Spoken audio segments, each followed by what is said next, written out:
WKHM, WKHM.com, ThinkingRealEstate.com today. Jackie Austin hosting. Laura and Mark scheduled to be back next week. Yeah, they will be if I have to drag them in here. Pat, can you get into this rental program a bit? I know we've had some calls here on the talk shows, various calls regarding that. Can you help us out with that? Yeah, I can talk to some of the generalities here. I want to make it clear, and the council had a first reading on a new ordinance plus revisions to the existing housing code in Chapter 14 of the City Code. Remember that we're looking at about 41 pages, of which 7 pages is the registry portion that was slid into that ordinance on purpose instead of a separate ordinance. The registry being separate, but the housing code had some changes. Most of those changes were to bring it into compliance with state law. We hadn't made any changes since 1998, and when the inspectors and I went through it, we wanted to make sure that we had stuff in this ordinance that was reflective of what is legal. We actually reduced and made it less difficult on landlords in some cases, and in some cases it appears that it got more difficult. It was not our intention, but what we did is we had some landlords who were upset, or at least suggested that we ought to be more explicit in the code as to what we really mean. And what we did is that we took sections out of the Michigan Rehab Code and the Michigan Building Code and Michigan International Building Code and placed certain sections of the code so they could see it in our code. So it's a bit redundant, but it's hard to show somebody a huge code book every time you go there that's a state book that we have to enforce as well. So yes, I think there's some opportunities here. I've met with a number of landlords. I met with Mr. Tulloch, who, by the way, had some fantastic, he's with Jackson Area Landlords Association, had some fantastic ideas. I met with 2 other landlords with him. And I gotta tell you, they had some great ideas. There's probably 10 changes that we made. They're mostly clarification, but it made it very clear what we meant in the housing code itself. And because he knows a lot about specific natures of how inspections are done, because he's been doing it for a lot of years, he had some intimate knowledge that really shed some light on things that some of the landlords would be going through that we didn't even realize, because we're doing it as an inspector from the other side of the perspective. So, and some of those changes we brought to the second reading for the City Council. Those changes have been made. We also met with other landlords that had made some very, very good suggestions for clarification, some deletions. In particular, we changed one specific section that talked about the issue of screen doors on a house. And if a screen door is required on a house, I know a lot of landlords have been upset about that type of thing, because tenants have a tendency to, and some tenants have a tendency to destroy screen doors when they move in and out, and they're replacing these all the time. And what we did is we actually eliminated a portion that requires a screen door in every instance, because it's really there for ventilation. And if somebody can verify they have ventilation somewhere else, we don't need to have screen doors in the front of a house, especially if somebody spent $1,000 on a nice front door, and now they're covering it up with a screen door. So some of those things we took into account and made it more pliable. What would be controversial?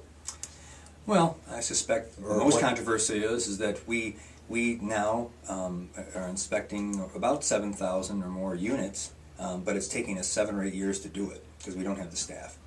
So the registry fee is pretty much commensurate with the cost of what it will take to actually get back to a 2-year cycle, and making sure that the inspections are done in a timely manner. And I think what happens, a lot of people get upset because we haven't done an inspection for 5 years, and you come up with a 4-page list, and if we had been doing it every 2 years, it wouldn't be that way. We're also going to be offering some kind of an incentive.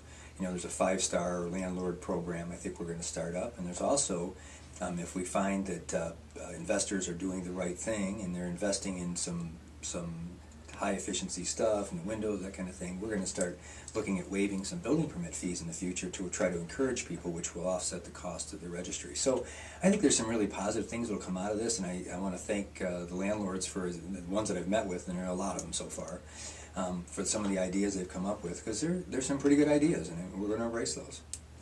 Very good. Okay. Well, so, just overall, it sounds like most of the programs that you're implementing are programs that should be in place already, and the point for everything is to see if we can make Jackson more profitable.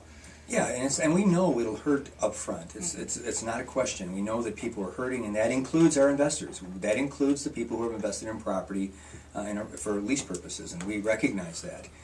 We just don't know any other way to accomplish getting that done without the staff to make sure that there's appropriate housing. Because sometimes when you don't have the money and the market has dropped, landlords don't have the equity in their homes. I mean, a lot of them want to invest money that simply can't. Mm-hmm. So, So how are we going to get all these houses down? Yeah. Well, Is there help out there somewhere? Well, actually there is. We're not trying to tie the registry and the housing inspection program to this whole program of looking at vacant structures, because Right. we're not trying to tear down rental units. We're trying to tear down vacant units regardless of what they were used for prior. You know, we've now done 673 inspections. We find that we've now done about 90 condemnations in the last month, all of which were certainly economically obsolete and structurally obsolete as well, and they need to come down. That equates, 90 homes equates to about, anywhere between probably close to, I want to say $800,000. When you start taking that amount of structures down, we're going to have to look for some funding sources. So there's some tough decisions that the City Council is going to have to make, notwithstanding other funding sources. There's CDBG money, and we're moving toward community development block grant funds to be able to do that with housing and urban development. So we're moving pretty quickly on funding these things. This isn't a paper tiger here. well, good. Well, thank you very much, Pat, for coming on. And if people have, comments or questions, is there a way for them to get in touch with somebody at the city that they can, vent to? Or You can call Good way to put it. ask questions? There's a lot of people there to vent to, believe me. If somebody wants to sit down, I'll sit down with anybody over coffee. It doesn't really matter who it is or what their complaint is, and I know Larry feels the same way. So you can call Larry or I or any of the departments, and I'm sure they will be accommodated. And to the extent that they're not, we will be accountable. So we want to be able to sit down with people and answer their concerns. Okay, great. Real quick, we have one new listing. It's 8036 Sharon. It's in Spring Arbor. It's for 83.5. It's 3 bedrooms, 1 bath, 1,250 square feet. It's a 1-story ranch without a basement. So if anybody's interested in something like that, give us a call. Our office number is 780-3800. Or you can check us out online at thinkingrealestate.com. Thanks, Jackie. Thanks. Personal Images invites you to experience Good Bliss job. at their full-service salon, featuring a true spa experience with detoxification. You're better than your old lady. Glow, massage, facials, I want to make sure I waxing, did